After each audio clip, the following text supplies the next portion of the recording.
भारत ने जहां पर एक बार फिर से वैश्विक मंच पर टेररिज्म के खिलाफ अपनी मजबूत आवाज उठाने की ठानी है। रक्षा मंत्री राजनाथ सिंह, जो कि 25 और 26 जून को चीन के किंगडाओ में होने वाली शंघाई कोऑपरेशन ऑर्गेनाइजेशन की डिफेंस मिनिस्टर्स मीटिंग में भारत की लीडरशिप करेंगे।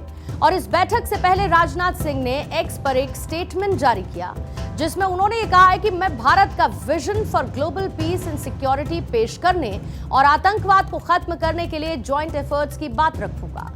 रक्षा मंत्री का यह बयान भारत के उस कमिटमेंट को दिखाता है जो कि रीजनल और इंटरनेशनल पीस के लिए है। एससीओ एक ऐसा प्लेटफॉर्म है जहां पर भारत लगातार क्रॉस बॉर्डर टेररिज्म और एक्सट्रीमिज्म के खिलाफ कलेक्टिव एक्शन की मांग करता रहा है। एससीओ, जो कि एक इंटर गवर्नमेंटल ऑर्गेनाइजेशन है जिसकी स्थापना साल 2001 में हुई थी। इसके सदस्यों में Bharat, China, Russia, Pakistan, Kazakhstan, Kyrgyzstan, Tajikistan, Uzbekistan, Iran और साथ ही बेलारूस शामिल है। भारत 2017 से इसका एक फुल मेंबर है और 2023 में इसकी चेयरमैनशिप भी भारत ने संभाली थी। ये organisation security, economic cooperation, people to people interaction को प्रमोट करती है। किंगडाओ मीटिंग में रीजनल और international peace, counter terrorism efforts और साथ ही डिफेंस मिनिस्टर के बीच कोऑपरेशन पर चर्चा होगी। भारत के लिए यह मौका इसीलिए खास है क्योंकि ये आतंकवाद, खासकर पाकिस्तान प्रायोजित आतंकवाद के खिलाफ अपनी बात रखने का एक मंच है। राजनाथ सिंह ने कहा कि वो एससीओ मीटिंग में आतंकवाद और कट्टरपंथ को खत्म करने के लिए एक जॉइंट और कंसिस्टेंट एफर्ट की मांग करेंगे। उन्होंने साथ ही ये भी कहा कि भारत एससीओ के प्रिंसिपल्स जैसे कि sovereignty, territorial integrity, non interference और म्यूचुअल रिस्पेक्ट को सपोर्ट करता है। उनका ये बयान हाल ही में हुए ऑपरेशन सिंदूर के बाद और भी महत्वपूर्ण है, जिसमें भारत ने पाकिस्तान और पीओके में टेररिस्ट इंफ्रास्ट्रक्चर पर टारगेटेड एयर स्ट्राइक की। यह ऑपरेशन पहलगाम आतंकी हमले के जवाब में किया गया था।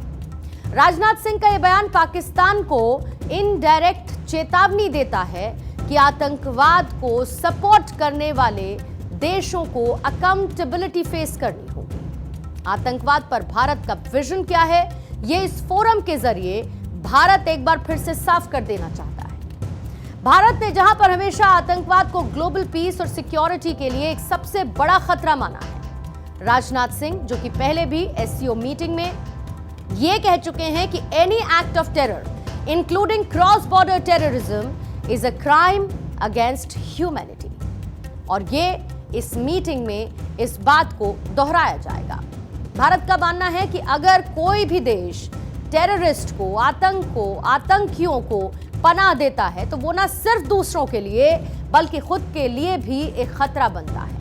भारत, जो कि यूएन चार्टर के प्रोविजंस के आधार पर शांति और सुरक्षा को मेंटेन करने की बात करता है, साथ ही वो एससीओ मेंबर्स के बीच डिफेंस कैपेसिटी बिल्डिंग, ट्रेनिंग और को मैन्युफैक्चरिंग को प्रमोट करना चाहता है। किंगडाओ मीटिंग के दौरान राजनाथ सिंह चाइना और साथ ही रशिया के डिफेंस मिनिस्टर्स के साथ द्विपक्षीय वार्ता भी करेंगे। यह बैठक इंडो चाइना रिलेशन और इंडिया रशिया डिफेंस पार्टनरशिप को मजबूत करने के लिए महत्वपूर्ण है। डिफेंस मिनिस्टर जरूर बात करेंगे।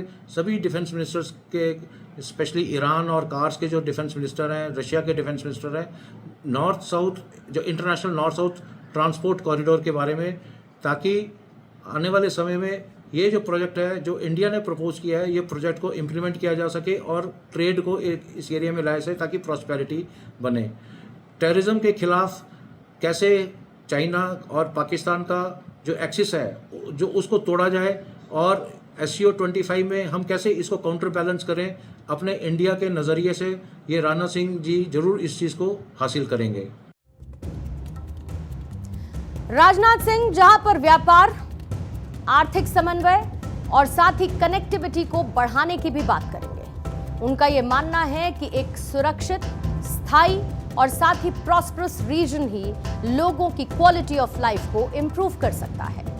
भारत ने जहां पर एससीओ फ्रेमवर्क में अफगानिस्तान जैसे देशों को डेवलपमेंट एड दी है, जिसमें 500 प्रोजेक्ट्स और साथ ही $3 बिलियन की मदद भी शामिल है। यह दिखाता है कि भारत कैसे क्षेत्रीय स्थिरता के लिए प्रतिबद्ध है। राजनाथ सिंह की किंगडाओ यात्रा भारत के एंटी टेररिज्म स्टांस को और ज्यादा मजबूत करेगी। उनका बयान और एससीओ मीटिंग में भारत का विजन न सिर्फ आतंकवाद के खिलाफ कलेक्टिव एक्शन की मांग करता है, बल्कि रीजनल कोऑपरेशन और पीस को भी प्रमोट करता है। ये भारत की कूटनीतिक मजबूती और साथ ही वैश्विक लीडरशिप को दिखाता है।